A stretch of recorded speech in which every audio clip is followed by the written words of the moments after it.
Seguimos en este programa especial, coproducción de los servicios de radio y televisión y el Tribunal Superior de Justicia. Usted lo planteaba en el bloque anterior, un dato que lo hemos charlado con usted muchas veces en Radio Universidad, y que es la imagen de la justicia. Usted señalaba que efectivamente hay elementos que hacen que esa imagen, las encuestas lo marcan, ¿no? El grado de reacción y rechazo o de polémica que se instala. ¿Usted cree que es porque la justicia no falla como debiera, no falla con la prontitud que debiera, de la manera justa como debiera, buscando la verdad, o porque es demasiado amiga del poder? Ninguna de las dos cosas. Yo creo que, hay 8.500 agentes judiciales, hay 700 y pico de magistrados, los puede haber mejores, los puede haber peores, sí. Se falla en diferentes aspectos, pero el Poder Judicial tiene algo que el resto de las organizaciones públicas no tiene, y es la independencia de criterio de cada tribunal, ¿no? Nosotros tenemos la administración del Poder Judicial, tenemos el gobierno del Poder Judicial, pero es un gobierno desde el punto de vista administrativo. Luego, en cada juzgado, a la hora de tener que resolver un fallo, es absoluta y plenamente independiente, y nuestra única tarea es dotarle de esa independencia y de esa tranquilidad para que pueda fallar al respecto. De manera tal de que cuando uno dice que el fallo está o no está de acuerdo con el contenido del fallo, lo que yo digo es, primero hay que conocer la causa, ¿no? Porque muchas veces, y me ha pasado como abogado, no como juez, muchas veces la repercusión mediática de la causa no tiene que ver estrictamente con el contenido de esa causa. Motivo por el cual hay algunas cuestiones, como por ejemplo en lo que es materia de corrupción en el Foro Penal, en donde se ha creado un observatorio en donde todas las resoluciones que tienen que ver con causas de corrupción deben colgarse en ese observatorio, que es de acceso público para que toda la gente pueda verificar lo que se ha fallado al respecto. Por ejemplo, uno sigue escuchando críticas a determinadas cuestiones, pero son críticas que yo las veo desde el punto de vista político, si se quiere, son críticas abstractas, son críticas a la persona, son críticas al fallo, pero no son críticas al contenido. Este observatorio es casi una invitación a discutir el contenido del fallo, porque si el fallo está mal, hay herramientas procesales para revertirlo, ¿no? De manera tal de que si hubiera, por ejemplo, cuestiones que no han sido tenidas en cuenta o arbitrariedades manifiestas, hay desde mecanismos disciplinarios para los magistrados, como también mecanismos procesales para que la causa pueda ser revisada y poder llegar a un resultado, si se quiere, más acorde con lo que debería ser. Ahora, yo no escucho contenidos o discusiones que tengan que ver con el contenido de esas resoluciones. Siempre tiene que ver con pensar mal. Y ojo, yo también pienso mal siempre, ¿no?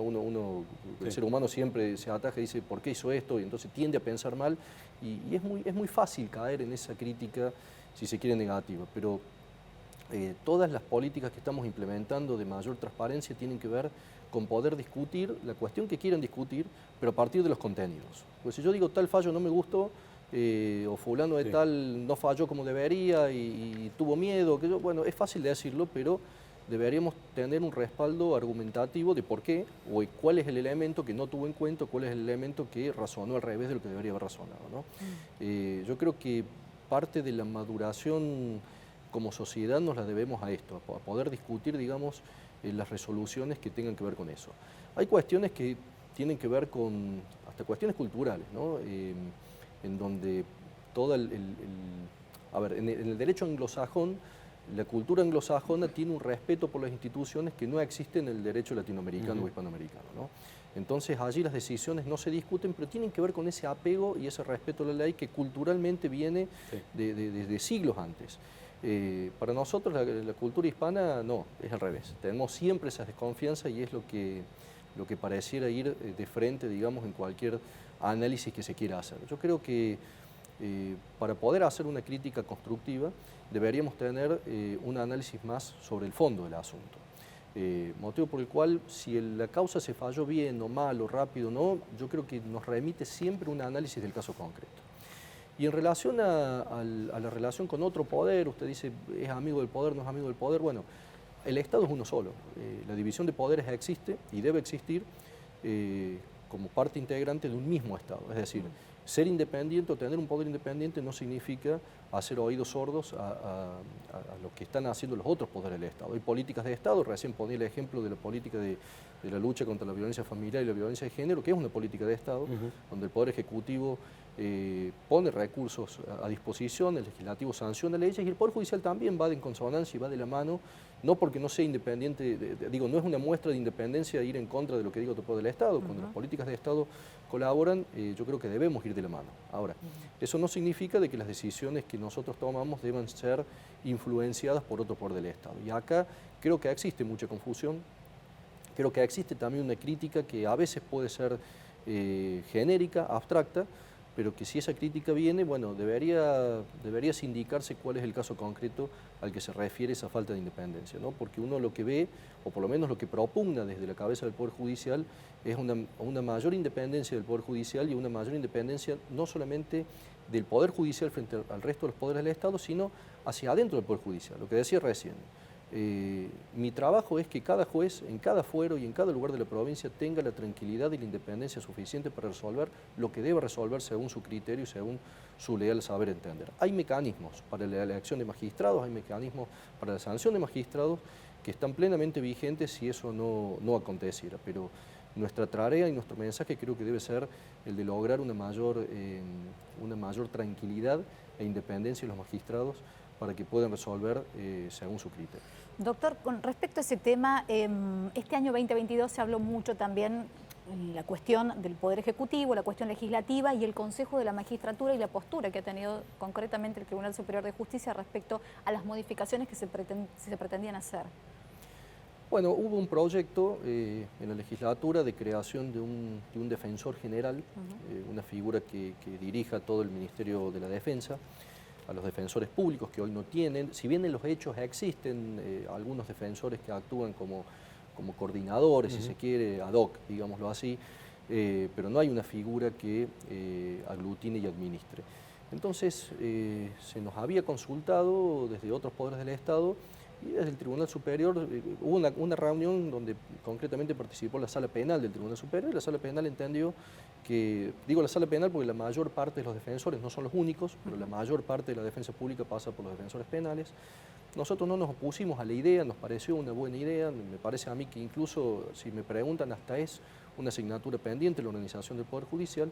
Lo que pasa es que ese proyecto traía íncito una organización y un esquema que lo vimos en la Sala Penal, lo vimos como un claro retroceso institucional, porque establecía carácter vitalicio a los integrantes de estas direcciones y además los hacía integrantes del Consejo de la Magistratura de la provincia de Córdoba.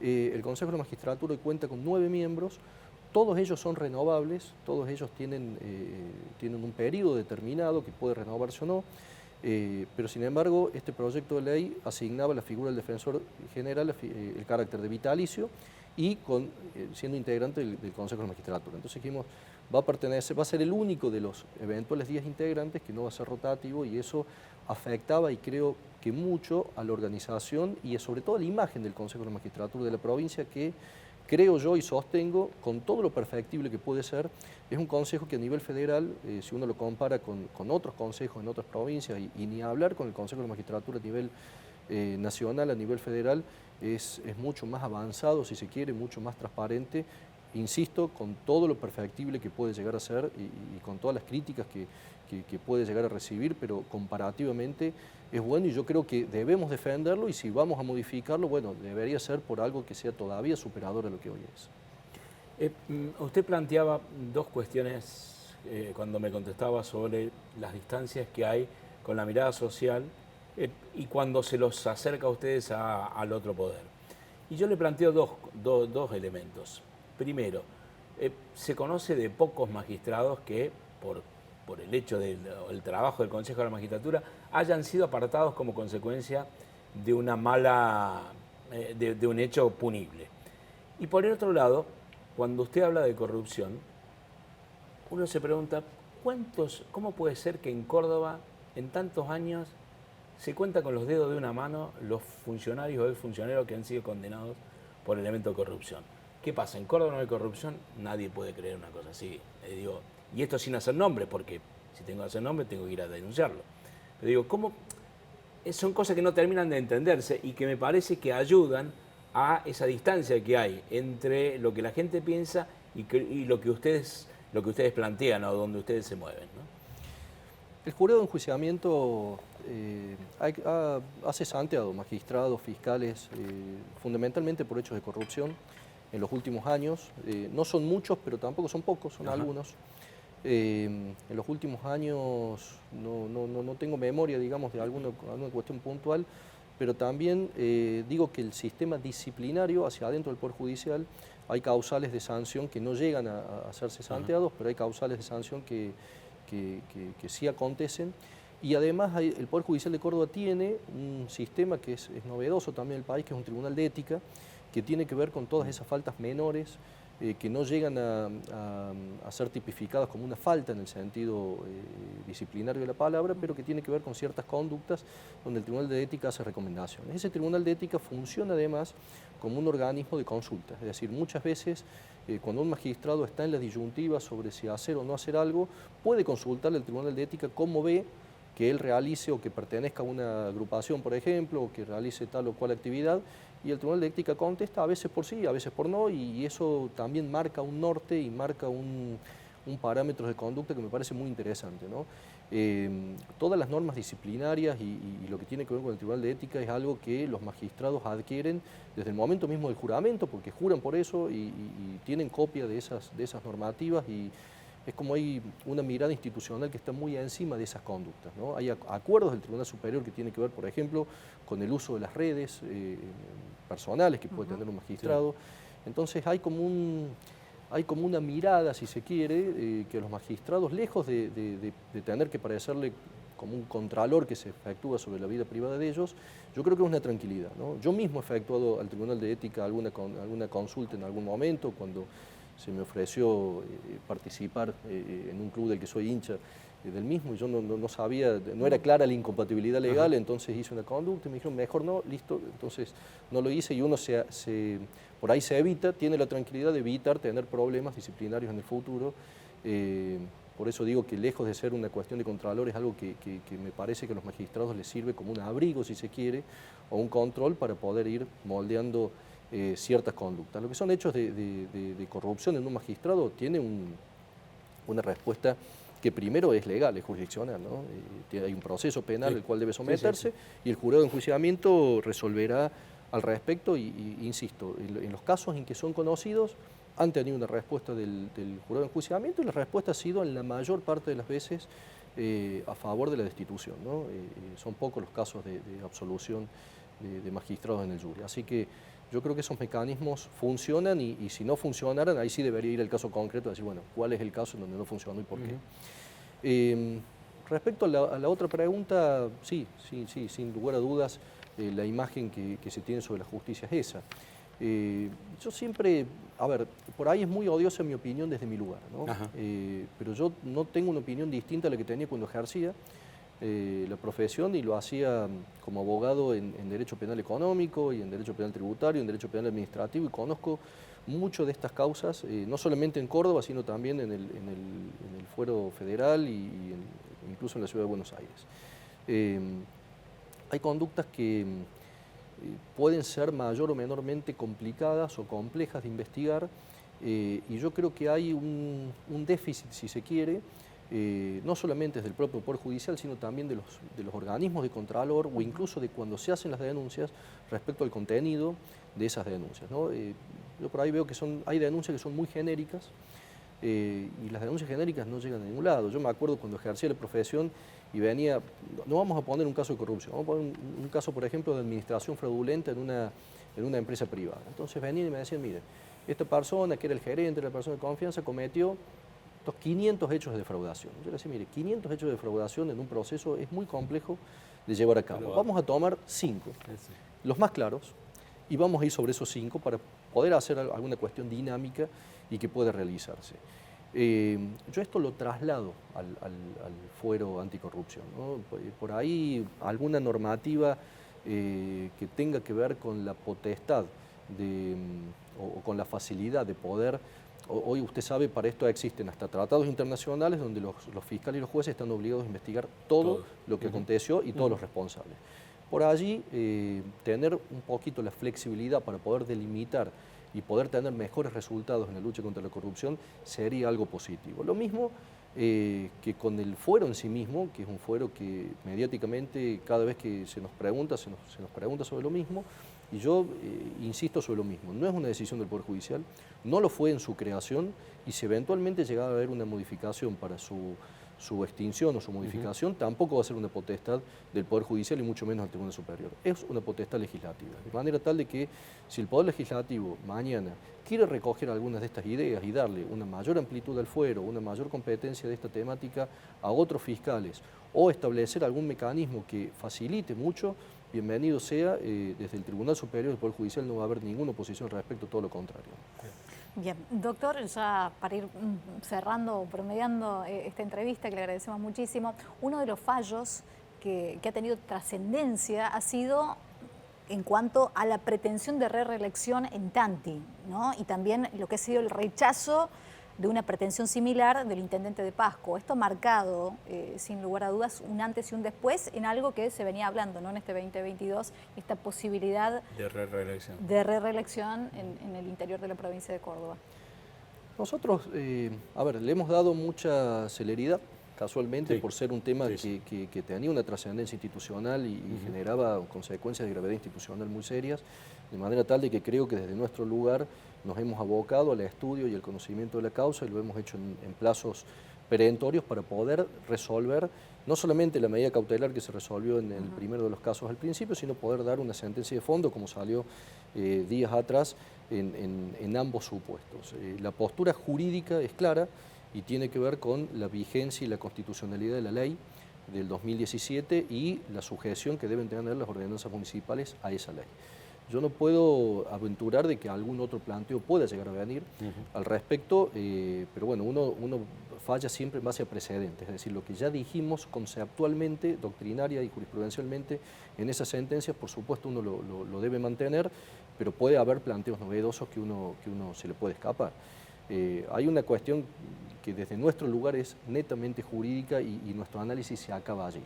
Si me pregunto un poquito más allá, desde el rol de cabeza del Estado, bueno, hay un viejo adagio que dice que los problemas de la política los debe resolver la política y no la justicia, ¿no? Yo creo que no es el lugar, ya habiendo fallado como fallamos, me parece que la discusión debería estar en otro lugar. ¿Y eso se aplica al caso González, Oscar González también? Por supuesto. El caso del legislador González tiene dos variantes. Una es la sanción disciplinaria que ha recibido en el marco de la legislatura y en el marco de la competencia que tiene el Poder Legislativo. Y en el marco del Poder Judicial, vuelvo a lo que dije antes. El fiscal que esté investigando, los jueces que deberán resolver, deben tener la absoluta independencia y tranquilidad de fallar lo que las pruebas del expediente le indiquen, de la manera en que ellos, por mandato constitucional y lógico, deben fallar, de manera tal de que no hay si se quiera, una política que tenga que ver con una incidencia a favor o en contra de nadie, ¿no? Si usted me dice, debería, dada la trascendencia de la persona, tener un mecanismo especial, es una pregunta que debe hacerle el fiscal o el juez. Como política institucional, cada fiscalía, cada juzgado, cada cámara es sagrada en su competencia y en su jurisdicción. Mi deber es darles esa tranquilidad y ellos resolverán lo que deben resolver. En el caso de los planteos de las reelecciones, el Tribunal Superior es la competencia originaria. El planteo es directamente hacia nosotros, entonces, dependiendo de nosotros, le dimos esa celeridad en razón de los argumentos que expuse. Bueno, por último, doctor, se termina su mandato. En una frase, ¿cómo lo evalúa? Difícil. Han sido años difíciles por cuestiones exógenas, ¿no? La pandemia, el hackeo, este cambio de paradigma que no tiene que ver, como dijimos al principio, con la pandemia en sí misma, pero este cambio en la forma de ejercer el derecho, de ejercer la magistratura, estudios jurídicos que antes rodeaban tribunales, hoy están lejos en la ciudad. Es un nuevo paradigma y uno va haciendo camino al andar en eso, ¿no? Entonces no hay un manual que nos diga hacia dónde vamos. Tenemos claro cuál es el horizonte, pero también tenemos claro de que va a haber muchos ajustes en el medio. ¿Le quedó algo por hacer? ¿Se arrepiente de algo? Me quedaron muchas cosas por hacer. Arrepentir todavía no. Ya en un tiempito en su tarea como Por supuesto. No, a ver, el presidente del Tribunal Superior es una figura que por supuesto es la figura que debe dar la cara por todos y tiene la representación protocolar y tiene la decisión, pero puertas adentro las decisiones se toman en consenso. No hay decisiones unipersonales del presidente, a pesar de que la Constitución de la provincia así lo indica, que tiene cargo de superintendencia. Sin embargo, una práctica de hace muchos años, anterior a mi ingreso, y que hemos conservado y aún conservamos, es que todas las decisiones se toman en consenso. Los acuerdos llevan al menos 4 firmas de los 7 vocales que somos, de manera tal de que el ser o no ser presidente no le ayuda ni le impide a tomar decisiones o a proponer conductas, de manera tal de que sí, muchas de las cuestiones que uno tenía pensado por estos años, por ahí han tenido que ser postergadas o ralentizadas en función de las necesidades y las urgencias que uno vive en el día a día, pero no son mías, son de todos y van a poder ser tomadas en el futuro. Bueno, nos gustaría poder seguir hablando muchísimo más. El tiempo es tirano, dicen. El tiempo es tirano, los tiempos son acotados. Doctor, muchísimas gracias por estar acá con nosotros. No, muchas gracias a ustedes, gracias, al contrario. Muy amable. Muy bien, nos reencontramos en una próxima emisión de un programa especial de Justicia Cerca.